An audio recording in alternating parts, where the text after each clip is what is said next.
Il s'agit d'un patient de 60 ans, connu pour ses antécédents assez sévères ORL avec néoplasie qui a nécessité plusieurs interventions et radiothérapie au niveau du cou. Ce patient présente des lésions artérielles très sévères et diffuses.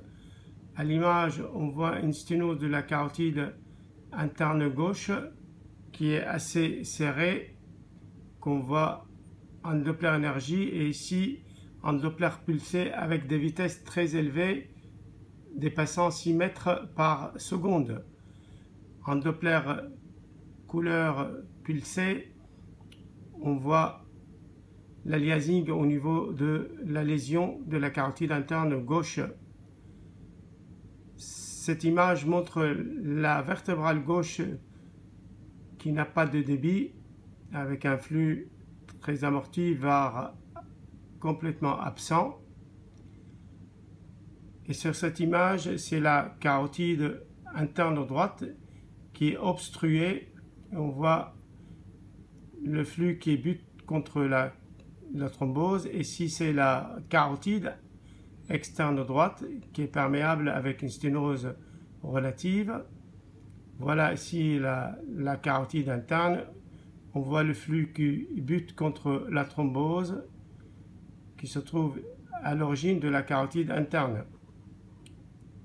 Ce patient présente un flux vertébral droit qu'on voit ici. Ce flux, cette artère est de gros calibre, mais le flux est plutôt amorti, même si c'est la seule artère qui reste parmi les quatre qui garde un flux correct, mais quand même il est assez amorti car ce patient présente une sténose très serrée de la sous-clavière droite. Voici l'artériographie de la carotide interne gauche chez ce patient et on voit la sténose très serrée ici. Ce patient a bénéficié d'une angioplastie qu'on voit ici après le ballon. Et là, c'est le stent déployé avec un résultat tout à fait satisfaisant. Le même patient présente en effet une sténose aussi de la carotide commune gauche à son origine qu'on découvre en faisant l'artériographie et qui bénéficie aussi d'un geste d'angioplastie avec la mise en place d'un stent.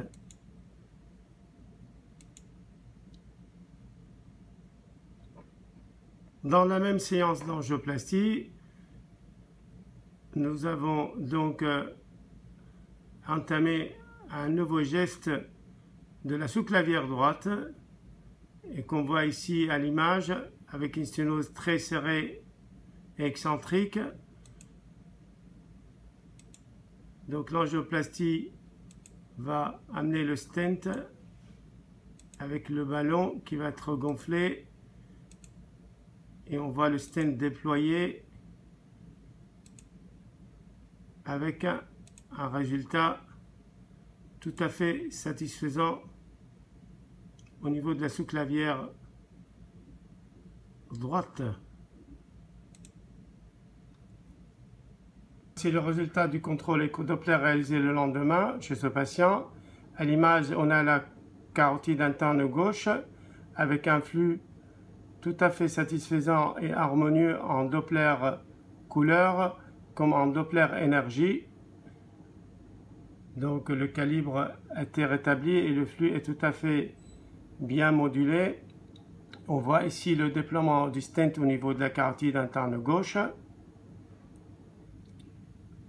Ça, c'est la carotide commune gauche qui a été dilatée. On voit le flux qui est tout à fait bien modulé et normalisé. Et là, c'est le flux au niveau de la vertébrale droite qui était amorti au départ et qui a repris un flux tout à fait normal. car la sous-clavière droite qu'on voit à l'image a été donc dilatée avec aussi rétablissement d'un flux bien modulé au niveau de cette artère.